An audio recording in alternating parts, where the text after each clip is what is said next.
সুপ্রভাত বন্ধুরা, কি করছো? চা তোমাদের সবার কি চা খাওয়া হলো? তোমরা সকালে ব্রেকফাস্টে কি খাও?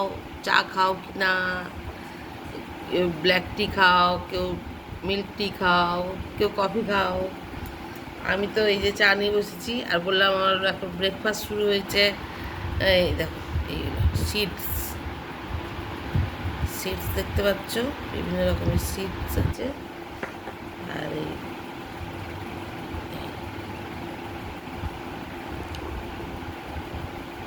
আমি খাই না এগুলো। আমি এগুলো এখন খাবো না। এগুলো আমি লুকিয়ে রেখে দেবো, দিয়ে বিকেলে খাবো খিদে পেলে। আমি কালকে খেয়ে শরীর খারাপ করছিল। আমি সকালে খেতে পারি না কিছু, সকালে জলখাবার কিছু খেতে পারি না, অসুবিধা। ওর বাবা ভিজিয়ে দিয়েছে, আমার ছেলের বাবা। ছেলের সাথে এক্ষুনি কথা হলো। ছেলের আজকে ক্লাস মিস করে গেছে, ঘুম থেকে উঠতে পারেনি। তো ছেলে ফোন করেছে, ছেলের সাথে কথা হলো। ছেলেটা আমার একা থাকে তো হোস্টেলে, ওকে ছেড়ে থাকতে পারি না। এই আবার সেই বিয়ের পর 2-3 বছর পর থেকে ছেলে আমার সঙ্গে। এই ওই আমার বন্ধু, ওই আমার সব। ও চলে যাওয়ার পরে আমি একদম একা হয়ে গেছি। ওর সাথে গল্প করা, ওর সঙ্গে করা। আর আমার ছেলেটা এত সুন্দর না, সবাই নজর দিয়ে দেয় আমার ছেলেটাকে। কি বলি বলো দেখি, সবাই আমার ছেলেটাকে নজর দিয়ে দিচ্ছে। যাকে আর কি করা যাবে। ছেলেটা আমার মানে একদম খুব ভালো ছেলে। সেটাই বলছে, সব কলেজের গল্প করলো। তা ছেলেটাকে নিয়ে, ছেলের জন্য মনটা খারাপ করে। ছেলেকে ছেড়ে থাকতে পারি না, আর একা একা থাকি। ছেলেকে ছাড়া অভ্যেসই নেই। ছেলে পড়তো, ছেলে বড় হয়েছে, আমি ছেলের সঙ্গে বুড়ো হয়েছি। ছেলের আমি ওই অত করতাম না। আমি সারাদিন ওই ছেলে পড়াশোনা করতো, ছেলের স্কুল, ছেলের টিফিন, ছেলের খাওয়া, ছেলের পড়া, ছেলের সাথে গল্প করা, এটাই আমার জীবন ছিল। ওর বাবা তো অফিস নিয়ে ব্যস্ত, কাজ কাজ কাজ, প্রচুর পরিশ্রম করতে পারে তো। ওর বাবা প্রচুর পরিশ্রম করে।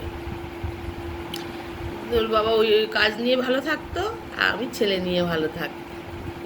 আর এখন হয়ে গেছে, ছেলে নেই। ওর বাবা চেষ্টা করছে আমাকে ভালো রাখার, কিন্তু আমি তো ছেলে ছেড়ে ভালো থাকতে পারছি না। মা কখনো সন্তান ছাড়া ভালো থাকে? সে সম্ভব নয়। এই বলে না, মায়ের বুক জুড়োনো ধন, সে হচ্ছে আমার বুক আলো করে, আমার ঘর আলো করে থাকা জিনিস। সে এখন আমার ছেড়ে হোস্টেলে আছে। সে তাই নিয়ে আমি মানে মন আমার ওখানেই পড়ে থাকে। সারাদিন অপেক্ষা করে দেখি কখন একটা ফোন আসবে, কখন একটা ফোন আসবে ছেলের।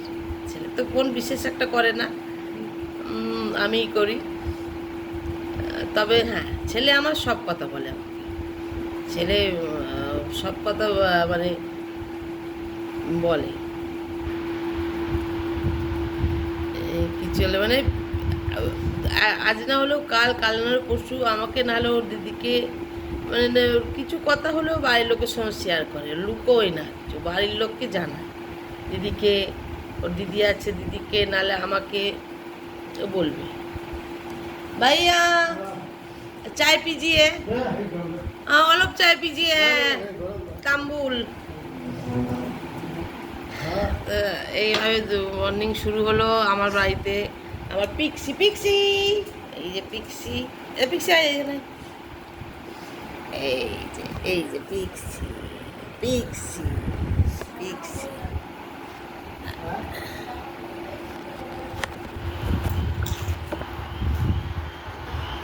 ঠিক আছে, আজকের মতো এখানেই শেষ করছি গল্প। আবার পরে আসবো, তোমরাও কিন্তু আমার পাশে থেকো, গল্প করতে চলে এসো আমার সাথে। আমরা গল্প করব সবাই মিলে। হ্যাঁ, আবার কমেন্ট করবে, তোমাদের মতামত জানাবে। ভালো না লাগলে সেটাও বলবে, আমার কিচ্ছু অসুবিধা নেই। আর তোমাদের সাথে আমি আরেকটা জিনিস শেয়ার করবো আজকে, যে আজকেও কালকেও করবো। আমি কিভাবে মনে জোর পাই সেটা তোমাদেরকে দেখাবো। ঠিক আছে, টাটা।